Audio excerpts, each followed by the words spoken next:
Partners, managing partner with Orios Venture Partners. Rehan, good morning. Thank you for joining us. Do you see that best of the gains in some of the US tech stroke internet companies is behind us? And if yes, what does that mean for Indian tech stocks?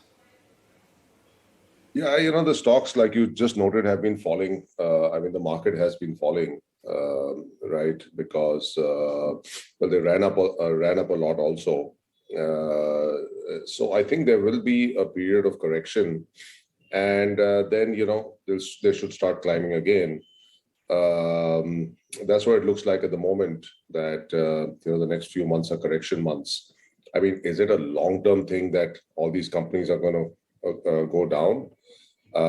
Unlikely, because once they correct, then they should be back to growth, because they are all growing companies, right, in a very large market. So that's my expectation.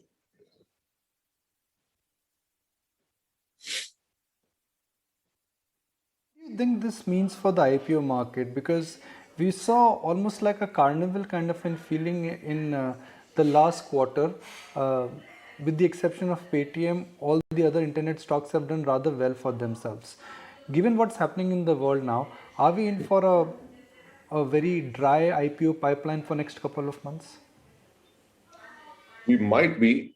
I think bankers are probably advising their clients to wait, till the market's correct, before they put their IPOs out.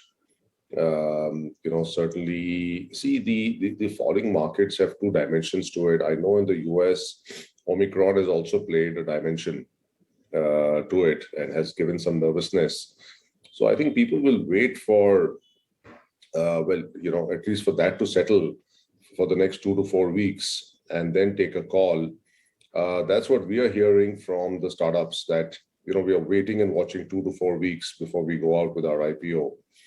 But if the markets keep on falling, then that 4 weeks may become 8 weeks, which may become 12 weeks.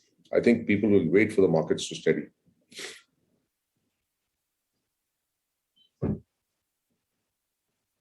Good morning, Rehan. Nentara here. So, I'd like to build that point further with you, because I know you have your ear on the ground and you know so much.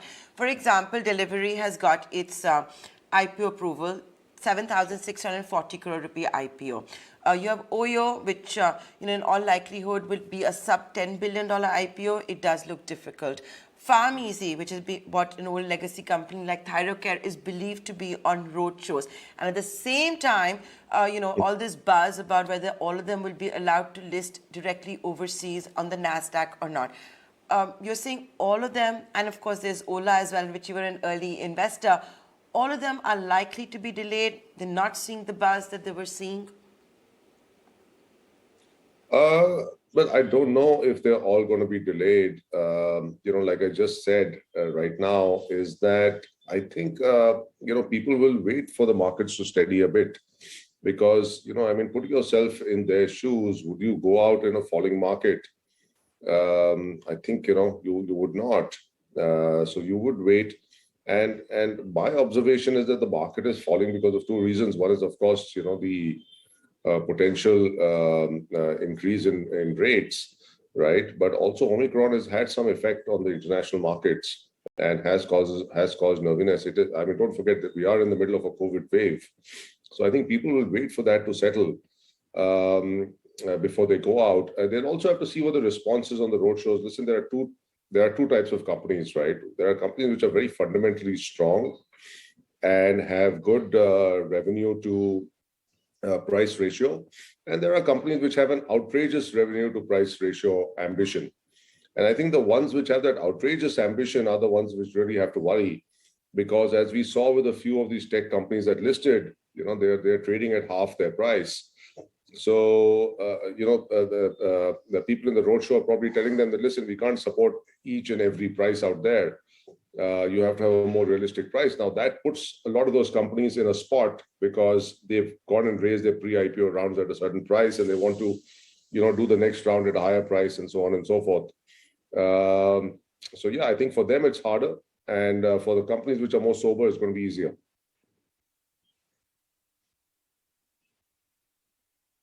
And Rehan, what about in the private markets? What is it going to be? You know, the last 2 years, there's been so much exuberance when it comes to the startups, the unicorns. Every other week, one unicorn was minted in 2021. The sell-off that you're seeing on the Nasdaq, if a stock like the Netflix can crash during a COVID wave 20% because of lower subscription levels. Peloton, which became a global sensation during the COVID wave, is now laying off people, slowing down production. What will be the rub-off effect on the private markets? Yeah, so see, Netflix, I mean, it was specifically a story of where they haven't been adding many subscribers. So I think the view on Netflix is that, they've sort of topped out on the market and now they can only increase prices to grow. I think that part of that fundamental has got factored in. But let me take the question away from, fundamentals to sentiment, which is what we're talking about now. See, certainly the sentiment is more bearish than it was a few weeks and months ago, right? And that is going to play its part in companies, and it is affecting the market. A lot, and the private markets are going to be affected as well. I'm personally happy that the private markets are affected because, we were seeing some crazy prices and valuations out there, and all kinds of companies were getting funded at all kinds of prices, and that's never a good thing, right? Because it also takes companies away from fundamentals. A lot of bad actors grow. You have this kind of this frothy market, which is not based on fundamentals, and that is never a good thing, right? So I think the market will come down. I hope the market will come down. See, a lot of funds have gone and raised a lot of money, so they have dry powder, but hopefully their investment committees are telling them, okay, kids, slow down now, because the kind of prices that you're paying, we're not going to make money on this in the public markets.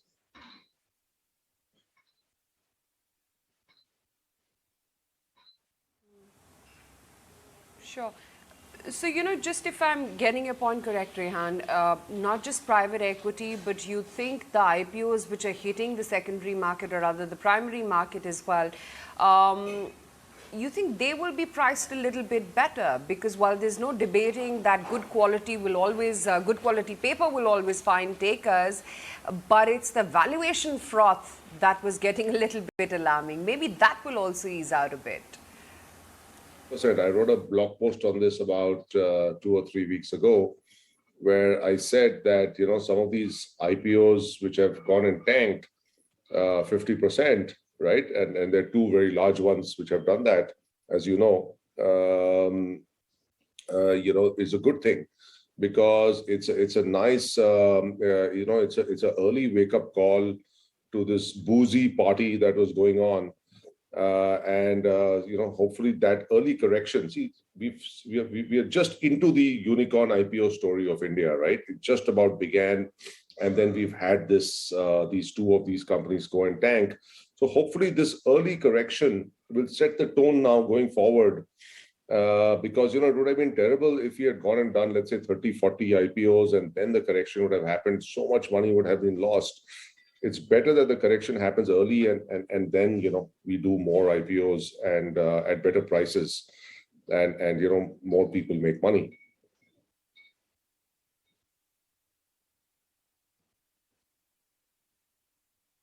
Yeah, of course.